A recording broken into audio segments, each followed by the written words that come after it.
Hello everyone, कैसे हैं आप सभी लोग। So welcome back to my channel Afran the curious.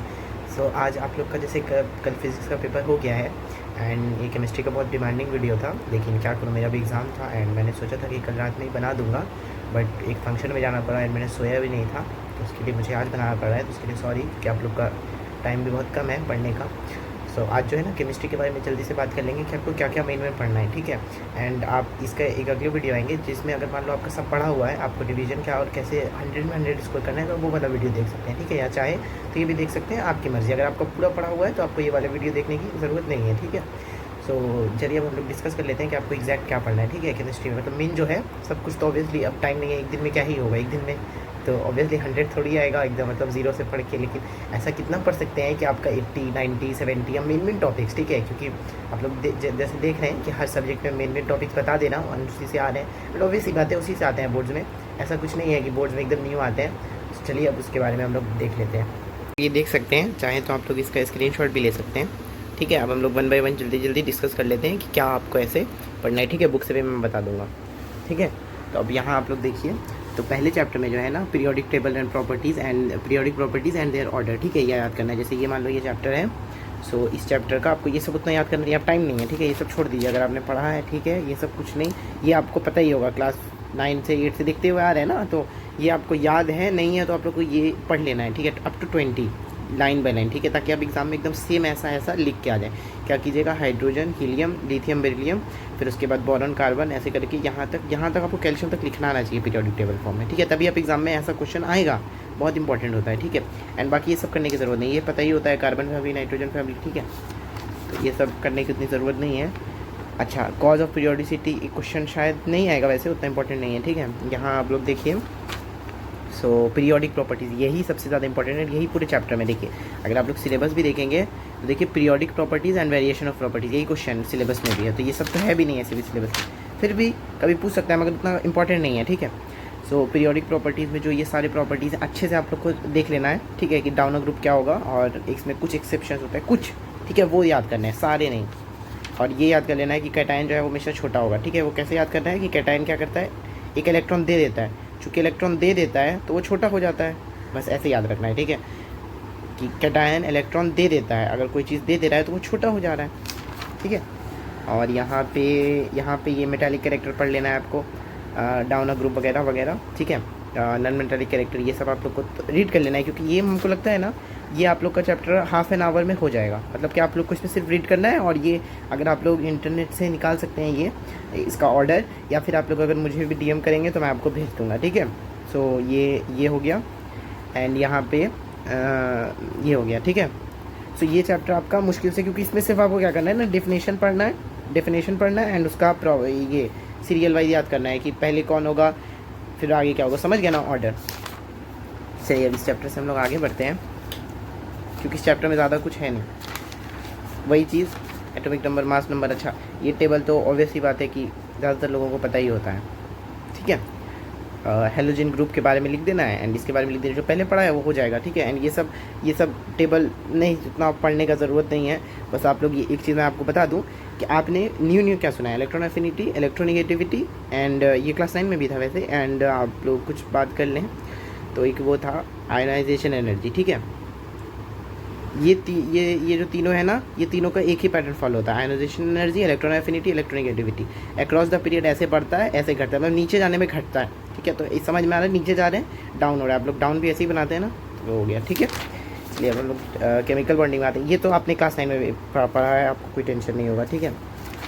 ये चैप्टर जो है, इसमें इलेक्ट्रॉन डॉट मैं यहाँ लिखा है, देखिए मैं साथ में दिखाते हुए जल्दी चलता हूँ, ठीक है। Electron dot plus polar covalent आपको मतलब कुछ भी नहीं है यहाँ। अगर हम बता दें तो नाइट्रोजन का जो होता है ना, नाइट्रोजन ज़्यादा इलेक्ट्रोनिगेटिव होता है, तो वो हाइड्रोजन से थोड़ा थोड़ा अपना इलेक्ट्रॉन खींचता है, तो उस पर निगेटिव चार्ज आता है, पार्शियल निगेटिव, बस यही है पोलर कोवेलेंट का मार्क्स, और कुछ नहीं है, ठीक है। आप लोग डेफिनेशन चाहे तो पढ़ सकते हैं, डेफिनेशन एग्जाम में एकदम नहीं है कि बुक का ही बनाना है, अपने से आप लोग लिखिएगा तो आपको फुल मार्क्स मिलेगा, ठीक है।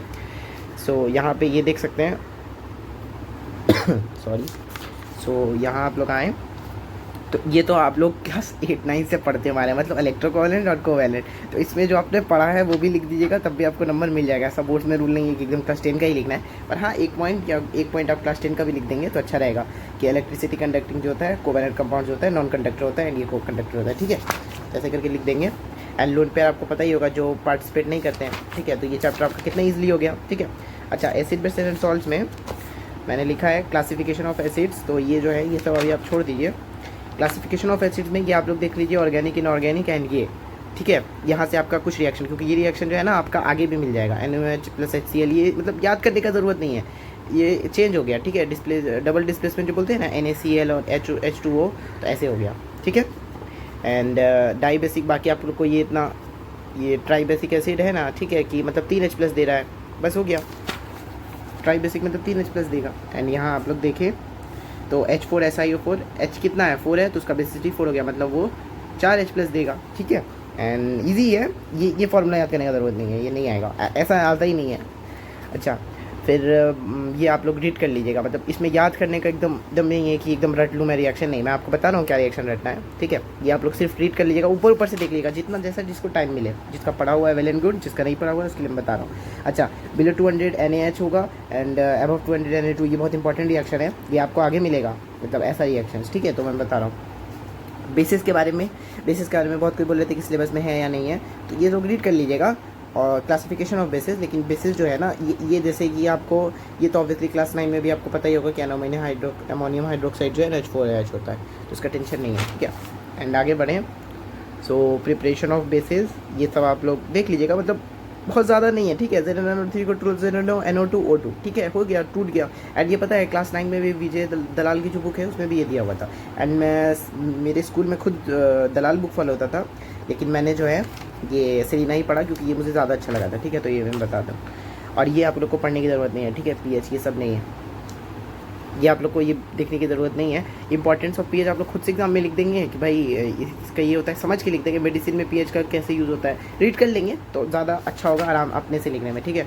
अच्छा, सॉल्ट एंड देन प्रिपरेशन जो है, इसमें आप लोग को सिर्फ ये acid salt, normal salt and ये आप लोग का बेसिक सॉल्ट ही सिलेबस में है, ठीक है। बाकी आप लोग का सिलेबस सॉल्ट नहीं, ये देखिए मैं यहाँ लिखा हूँ, कहाँ लिखा हूँ मैंने, हाँ, salt, normal, acid and mixed salt जो है आपका सिलेबस में आ रहा है, बस। चलिए अब हम लोग आगे बढ़ें। सो ये रिएक्शन जो है यहाँ से आप लोग देख लेंगे, ठीक है। कुछ इंपॉर्टेंट रिएक्शन या कुछ नहीं भी कुछ है इसमें, मतलब ठीक है, 1-2 क्वेश्चन पूछ लेता है इससे, ठीक है। एक आध क्वेश्चन MCQ नहीं, वो कंप्लीट द रिएक्शन में आ सकता है, ठीक है। प्रिपरेशन ऑफ इनसॉल्युबल सॉल्ट, इसमें सिर्फ रिएक्शन है, सारे प्रिपरेशन में आपको सिर्फ रिएक्शन ही याद करना है। जैसे ये है ना, ये सब कुछ नहीं पढ़ना है, सिर्फ आपको ये रिएक्शन पढ़ के जाना है, बस ये रिएक्शन पढ़ के जाना है, बस, और कुछ नहीं, सबका सिर्फ रिएक्शन। जैसे ये है तो आप लोग इसका सिर्फ ये रिएक्शन पढ़ के जाएंगे, दैट्स इट, ठीक है। अच्छा देखिए, ये तो एकदम ईजी है, ये सिलेबस में ही नहीं है, देखिए not in syllabus, only for reference, ठीक है। ये आप लोग को एकदम छूना भी नहीं है, ये पूरा छोड़ देना है, पूरा 2 पेज, इस पर बहुत कोई टाइम वेस्ट करेंगे। अच्छा, एनालिटिकल केमिस्ट्री बहुत लोग बोलते हैं कि इससे क्वेश्चन आता है, सही बात है, आता ही है, ऐसा नहीं है कि नहीं आता है। एंड ये कैसे मैनेज करें आप लोग ये सोच रहे होंगे। सो देखिए, हम यहाँ आपको उसका भी इंतज़ाम है। एनालिटिकल केमिस्ट्री जो है ना, अलग सर के लेक्चर, एक वीडियो सिर्फ अलग सर ने डाला है, ठीक है, सिर्फ एक वीडियो, वो शायद से मुझे याद है 10 मिनट या 5-7 मिनट का है, ठीक है। उसका आप लोग नोट्स बनाएं, मैं आपको वही रिकमेंड करूँगा ऑनेस्टली, क्योंकि इससे जो है ना ये आप लोग पढ़ने जो जाएंगे बहुत अजीब लगेगा, ठीक है। ये 2 पेज जो है ना आपको मतलब एकदम ये करेगा कि भाई याद ही नहीं हो रहा है, ठीक है। तो अलग सर ने नोट्स बनवाया 10 मिनट में, आप अगर उसी को बार बार देखेंगे आपको एक ही वीडियो में समझ में आ जाएगा, लगेगा भी नहीं कि हाँ सर ने करवा दिया, ठीक है। वेरी शॉर्ट में बहुत जल्दी से हो जाएगा। और एक्शन ऑफ एल्कलीज है जो नेक्स्ट पेज में, ठीक है, ये ईजी रिएक्शन है, ये जितना टफ है उतना ये नहीं है, ये तो बहुत ईजी है। मतलब यहाँ आप देखिए, तो देखिए aluminium plus KOH plus H2 है तो KaLO2 NaLO2 का सेम है, ठीक है। फिर ये मतलब इजी है, यहाँ आप लोग को बहुत कुछ बताना है कि भाई कौन सा प्रेसिपिटेट होगा, फिर क्या रिएक्शन होगा, फिर कौन सा कलर बताएगा, ठीक है, एक्सेस में क्या होगा। तो ये बहुत अजीब लग रहा है ना, तो इसलिए ये मैं रिकमेंड करूँगा। इसमें अलग सर ने एक नहीं करवाया है तो वो सिलेबस में भी नहीं है, ठीक है। अच्छा, आगे बढ़े हम लोग मोल कॉन्सेप्ट एंड स्टोइकियोमेट्री पे। तो ये जो है ना, ये आप लोग का क्लास 11 में फर्स्ट चैप्टर है, ठीक है। तो ये बहुत इंपॉर्टेंट है, आप लोग को छोड़ के नहीं जाना है। हाँ, अगर किसी का नहीं किया हुआ है, अगर उसके पास टाइम है एक दिन का तो ही वो करे, लेकिन ये बहुत इंपॉर्टेंट है, मैं आपको बोलूँगा छोड़ के मत जाए, ठीक है। ये आप लोग को कैसे करना है, सिर्फ न्यूमेरिकल्स प्रैक्टिस करना है, ठीक है। आप किसी भी सर का लेक्चर देखिए, मगर ये आप अलग सर का भी चाहें तो देख सकते हैं, लेकिन ये जो है ना आपको थोड़ा लंबा देखना होगा, अच्छे से समझना होगा पहले न्यूमेरिकल्स कैसे करते हैं, ठीक है। और बस जो लॉज है ना बुक में डेफिनेशन, जैसे कि आपको एवोगाड्रोस लॉ, गे-लुसाक्स लॉ, ये सब बस याद करना है कि लॉ क्या है, बस बाकी देखिए सिर्फ न्यूमेरिकल प्रैक्टिस करना, और इसमें कुछ भी नहीं है, ये पूरा चैप्टर ऐसे ही चला जाएगा। और आपको सेम टू सेम जो इसमें अच्छे से किया हुआ होगा क्लास 11 में कुछ भी नया नहीं आएगा। इस चैप्टर में आपको ऑलमोस्ट 90% मैं बोलूँगा कि आपको सेम न्यूमेरिकल्स बन जाएगा। आप लोग खुद देखिए कि जो ये चैप्टर पढ़ा हुआ अच्छे से, ठीक है। आप कल एग्ज़ाम से आ जाना, उसके बाद आप नीट का जो है नीट का न्यूमेरिकल्स उठाना। जेई का तो फिर भी थोड़ा कैलकुलेटिव आता है, पर नीट का आप लोग देखेंगे कि आप लोग का लाइन बाय लाइन एक एक करके बनता जाएगा, ठीक है। सो ये आप लोग का हो गया, ये आप लोग बस समझ गए ना। ये तो आप लोग को पढ़ाया गया था क्लास 9 में गैस इक्वेशन वाला, ठीक है। फिर भी यहाँ लिखा हुआ है difficult problem not in syllabus, तो ये करने की ज़रूरत नहीं है, बस यहाँ से आप लोग का हो जाएगा। सिर्फ न्यूमेरिकल्स प्रैक्टिस करना है, चैप्टर पूरा खत्म हो गया। अच्छा, इलेक्ट्रोलाइसिस में भी मैं आपको वही रिकमेंड करूँगा, ठीक है। इलेक्ट्रोलाइसिस बहुत अजीब सा चैप्टर है, लंबा चैप्टर है, तो मैं बोलूँगा अलग सर का लेक्चर से इलेक्ट्रोलाइसिस का, बस बुक को ऊपर ऊपर से रीड करना है, ऊपर से रीड करना है, ठीक है। ऊपर से अलग सर का लेक्चर मैंने खुद किया था, मेरा ये पढ़ने का मन ही नहीं करता भाई, इतना क्या है ये अजीब सा, कहाँ टूट रहा है कहाँ नहीं टूट रहा है, ठीक है। फिर यहाँ से बाप रे बाप, एक बार वीडियो में सर ने ऐसे बताया कि अब कोई भी क्वेश्चन आता है तो मैं खुद से ही उसको तोड़ करके कर लेता हूँ, ठीक है। NaCl- कैसे तोड़ते हैं, ठीक है, मैंने ये खुद वहीं से किया था। सो ये मेरा हो गया था, ठीक है। जैसे कि ये है वाटर वगैरह का, जैसे आयोनाइजेशन ऑफ वाटर सर ने खुद बताया, सर ने बताया ये डायग्राम एकदम शॉर्ट में बता दिया सर ने, ये डायग्राम मुश्किल से 30 सेकंड में बना लिया, बताइए बोर्ड पे। तो ऐसे ही सर बताते हैं कि कैसे जल्दी जल्दी करना है, ठीक है। तो ये मुझे बहुत इजी लगने लगा, एंड इनफैक्ट मैं ये याद करना नहीं पड़ा मुझे, मैं खुद से सब लिख पा रहा था, ठीक है। तो ये चैप्टर जल्दी से हो गया, ठीक है। ये सब सर ने बताया है, ठीक है, ये भी सर ने बताया है, ये सब सर ने बता के रखा है। आप लोग को सर का वीडियो 2x पे देखिए, क्योंकि अब तो टाइम नहीं है, और बहुत लंबा वीडियो नहीं है, यही खास बात है। जैसे कि अगर आप लोग देखेंगे ना तो सर का पूरा वीडियो इलेक्ट्रोलाइसिस का मुश्किल से 2 घंटे का होगा, तो अगर आप 2x पे देखेंगे तो 1 घंटे में आप लोग का पूरा चैप्टर हो जाए, ठीक है। ऐसा नहीं है कि आप लोग को बुक में ऊपर से रीड करने में हो जाएगा, ठीक है। मेटलर्जी पे जो है मैं आपको वही बोलूँगा, अलग सर के लेक्चर वापस। मैं पता है ये सच बोल रहा हूँ ऑनेस्टली, कि मैंने एग्ज़ाम से, स्कूल एग्ज़ाम से, बोर्ड एग्ज़ाम नहीं, स्कूल एग्ज़ाम से पहले 1 रात पहले मैंने ये करके गया था, वो भी बोर्ड एग्ज़ाम से पहले, सॉरी प्री बोर्ड जो एग्ज़ाम था ना मेरा, उससे पहले मैंने मेटलर्जी किया था, क्योंकि मेरा हाफ ईयरली में आ नहीं रहा था, मैंने पढ़ा नहीं था, एंड प्री बोर्ड में मैंने 1 रात पहले पढ़ा था। और तो इसमें जो है ना मेन इंपॉर्टेंट ओल्ड नेम याद करने हैं, यहाँ देखिए ओल्ड नेम जो है यहाँ लिखा हुआ है, इसमें जो इंपॉर्टेंट, बहुत इंपॉर्टेंट से मैं मार्क कर देना हूँ, जिंक ब्लेड, जिंकाइट, ठीक है, कैलेमेनाइन, साइड्राइट, यहाँ से आपका cinnabar, red haematite, zinc blende, calamine, cryolite, bauxite, ये आप लोग को मेन में याद करना है, ठीक है। देखिए यहाँ भी तीनों लिखा हुआ है, कोरंडम, ये आप लोग को बस याद करना है। और रेड हीमाटाइट और ब्राउन हीमाटाइट यहाँ भी मार्क कर दिया, ये एकदम पढ़ लीजिएगा, और यहाँ जो टिक है ना बस वो पढ़ लीजिएगा, और उसका फॉर्मूला भी देख लीजिएगा। इसमें थोड़ा टाइम लगेगा याद करने में, पर क्या है कि आप लोग लास्ट में इसको कीजिए ताकि आप लोग को एग्जाम में याद रहे। इसका किया हुआ है उसके लिए बहुत अच्छा, ठीक है। ये सब सर एकदम बता दिया है कैसे करना है, ठीक है। अब आप लोग एकदम लिखे जा रहे हैं, एकदम समझे जा रहे हैं, रीड करके टाइम नहीं है, सर ने बहुत शॉर्ट में बता दिया, हो गया, ठीक है। अब टाइम नहीं है, ये मैंने सर के वीडियो से किया था। इसको तो भाई मुझे एकदम समझ नहीं आता, सच बोल रहा हूँ मैं, मुझे कुछ नहीं समझ में आता कि क्या है क्या नहीं है। फिर यहाँ मैंने वीडियो देखा, सही बता रहे हैं, 1 रात पहले जो एग्ज़ाम से बोर्ड वाले जो एकदम मतलब मैंने 2x पे वीडियो देखा था, मुश्किल से मेरा 40 मिनट्स में मेरा पूरा हो गया था, मैंने सब समझ गया था। और इसमें याद करने का बहुत कम है, मतलब बस आपको ये रिएक्शन, ये आपको बस इतना सा याद करना है इस चैप्टर में, इतना सा ये याद करना है, एंड थोड़ा सा ये याद करना है। तो ये आप लोग क्यों छोड़ के जाएंगे, ठीक है, ये आप लोग एकदम कर लेना, क्योंकि वीडियो में तो सर ने बहुत अच्छे समझा दिया, ये सब पढ़ने का उतना ज़रूरत ही नहीं है। अच्छा, एलॉय जो है ये सब उतना करने का कोई ज़रूरत नहीं है, ठीक है। बस यहाँ से मैंने लिख दिया है एल्यूमिनियम का एलॉयज़ नेम और उसका यूजेस, देखिए मैंने यहाँ लिखा हुआ है एलॉयज़ का, हाँ एलॉयज़ का कंपोजिशन एंड यूजेस, ठीक है, एलॉयज़ का कंपोजिशन एंड यूजेस, बस एलॉय नेम, कंपोजिशन, यूजेस। और जो भी मार्क है ना बस ये मैग्नीज स्टील नहीं पूछेगा, स्टेनलेस स्टील पूछेगा, ब्रास पूछेगा, ब्रोंज पूछेगा, एंड ड्यूरेलियम पूछेगा, मतलब जो बोल्ड लेटर में मार्क है, ठीक है। चलिए जल्दी से आगे बढ़ते हैं। अच्छा, ये चारों कंपाउंड आप लोग को छोड़ना नहीं है, चारों बहुत इंपॉर्टेंट है, ठीक है, एकदम बहुत इंपॉर्टेंट है चारों। एंड मैं आपको बता दूं, आप लोग को इसको छोड़ना नहीं है, आप लोग को इसको करके ही जाना है। सो अब देखिए, होल इंपॉर्टेंट फ्रॉम सिलेबस, ठीक है, सारा इंपॉर्टेंट है। अच्छा, बहुत सिमिलर होता है, ठीक है, सारा सिमिलर है। जैसे आप लोग ये पढ़ेंगे ना तो आप लोग को ये, अगर आप लोग पढ़ लेंगे, जो जिसने पढ़ा हुआ है वो रिलेट कर पा रहे होंगे कि हाँ मैंने ये जब पढ़ा, जैसे यहाँ पे आप लोग ये रिएक्शन पढ़े होंगे, ये वाला, ठीक है, और उसके बाद ये वाला, यही आपको अगले पेज चैप्टर में मिल जाएगा, मतलब इसके नेक्स्ट जो पार्ट है स्टडी ऑफ कंपाउंड्स का, ठीक है। तो एकदम सेम है, इसमें रेड फाउंटेन, उसमें ब्लू फाउंटेन, ठीक है, ऐसे करके यही आपको अगले पेज में मिल जाएगा, ठीक है। तो ये मैंने वीडियो ही से देखा था, मगर ये आप लोग को मुझे बहुत जल्दी समझ में आ गया था, ठीक है। अच्छा, फिर ये आप लोग नाइट्रोसिल क्लोराइड, ये आप लोग रिएक्शन देख लेंगे कि ये जो गोल्ड है ना, ये आपका गोल्ड को नेसेंट क्लोरीन जो है वो डिज़ोल्व कर लेता है। तो ये बहुत इंपॉर्टेंट बात हुई ना कि आप लोग का गोल्ड जो है, अपना गोल्ड भी चला जाएगा। सोना जो अगर किसी ने लिया है और उसने कोई ये रिएक्शन लगा दिया एंड तो वो क्लोरीन जो है वो सोने को गायब कर देगा, फिर लोग बोलेंगे मेरा सोना कहाँ गया। ठीक है, तो ये जोक था। आगे बढ़ें तो ये सब आप लोग, ये सब क्या है ना कि जहाँ पे टेस्ट आए, इंडस्ट्रियल यूजेज आए, 2 पॉइंट 1 पॉइंट हो गया, उतना नहीं पूछता उससे ज़्यादा बोर्ड में, आप सारे याद किए जाने। ठीक है, देखिए अमोनिया में मैं आपको बता दूँ, देखिए कुछ वैसा ही एपरेटस है, कुछ वैसा ही है।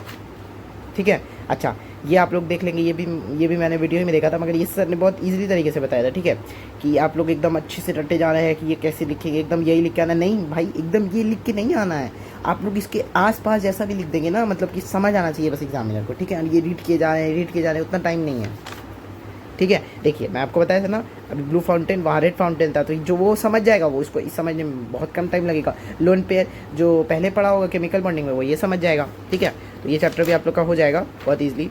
एंड ये सब जो रिएक्शन है ये आप लोग एकदम देख लीजिएगा, ये हर चैप्टर मतलब स्टार्टिंग में ही है। ठीक है, ये पढ़ लीजिएगा। एक्वारिजिया जो है ये बहुत इंपॉर्टेंट है। ब्राउन रिंग टेस्ट जो है ये, ठीक है, ब्राउन रिंग टेस्ट आप लोग को नहीं छोड़ना है। एंड अगर मैं आपको और बताऊँ, यहाँ से कुछ छूटा नहीं ना, ठीक है। इफेक्ट्स ऑफ हीट और नाइट्रेट्स 1-2 पढ़ लीजिएगा, ये मैंने पढ़ा नहीं था। ठीक है, ये लास्ट का मैंने नहीं पढ़ा था, बहुत अजीब सा लग रहा था ये मुझे। ठीक है, सल्फ्यूरिक एसिड जो है यहाँ से ये आप लोग छोड़ दीजिए। ठीक है, ये मैंने अभी छोड़ दिया था, सच बता रहा हूँ। ये आप लोग उतना ये नहीं है कि ये पूछेगा ड्राइंग टावर। ठीक है, मुझे नहीं लगता पूछेगा, एंड ये आप लोग छोड़ सकते हैं। लेकिन आप लोग आगे बढ़ें तो ये सब पढ़ना है जो मैं बोल रहा हूँ, बस उसको आप लोग कम निगलेक्ट दीजिए, बाकी सबको एकदम करना ही करना है। यूजेस ऑफ सल्फ्यूरिक एसिड में बस ये ठीक है, बस ये नहीं।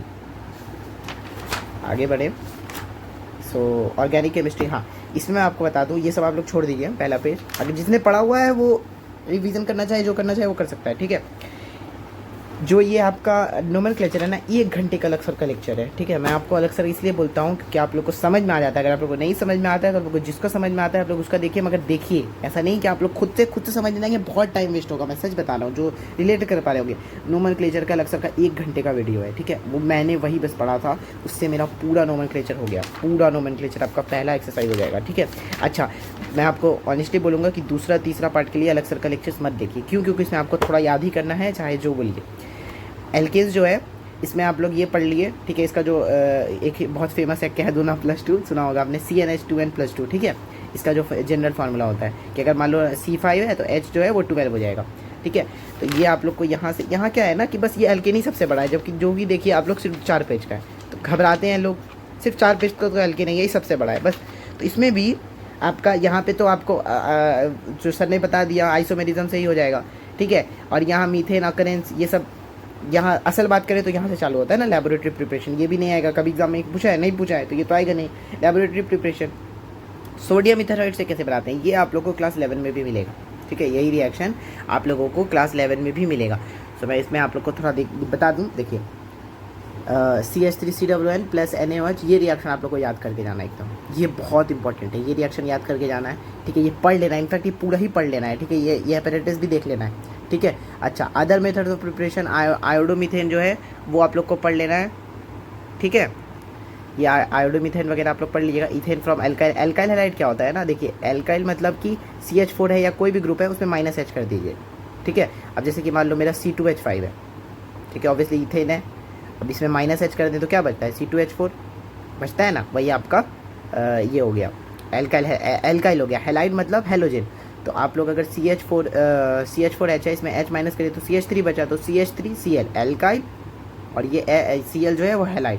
तो जैसे मैं यहाँ बड़ा लिख दूँ CH3Cl, ये हैलाइड और ये एल्काइल ग्रुप। ठीक है, तो उससे कैसे रिएक्शन होता है, अब ये ज़रूरी नहीं है आई दे दे, यहाँ पे क्लोरीन भी दे देगा, ब्रोमीन दे देगा, फ्लोरीन नहीं देगा, क्योंकि इसका रिएक्शन बहुत स्ट्रांग होता है इसलिए। ठीक है, ये वुड्स रिएक्शन है, इसमें जो है ना आप लोगों को odd number of carbon atom जो है वो नहीं प्रेफर करते हैं। ठीक है, इवन नंबर, क्योंकि देखिए आप लोग का यहाँ 2 लेना होगा एंड यहाँ 2 लेना होगा, जब ड्राई इधर दीजिएगा तो ये दोनों ब्रेक हो जाएगा। ठीक है, NaI आ जाएगा एंड यहाँ CH3 अलग अलग हो जाएंगे।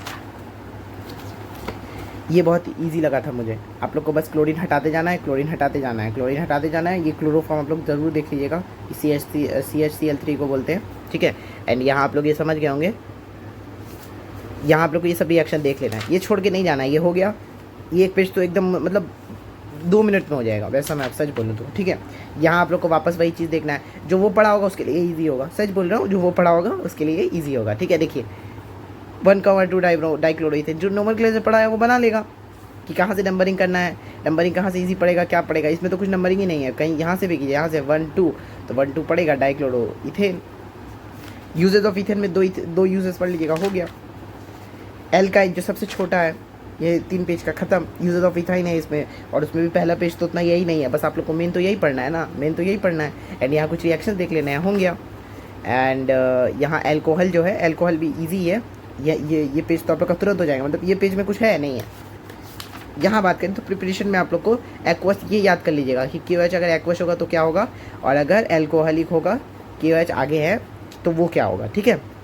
यहाँ आप लोग देख लीजिए, ये आप लोग पढ़ लीजिएगा, थोड़ा बॉक्स में बना हुआ है ना, ये थोड़ा इंपॉर्टेंट है, ठीक है।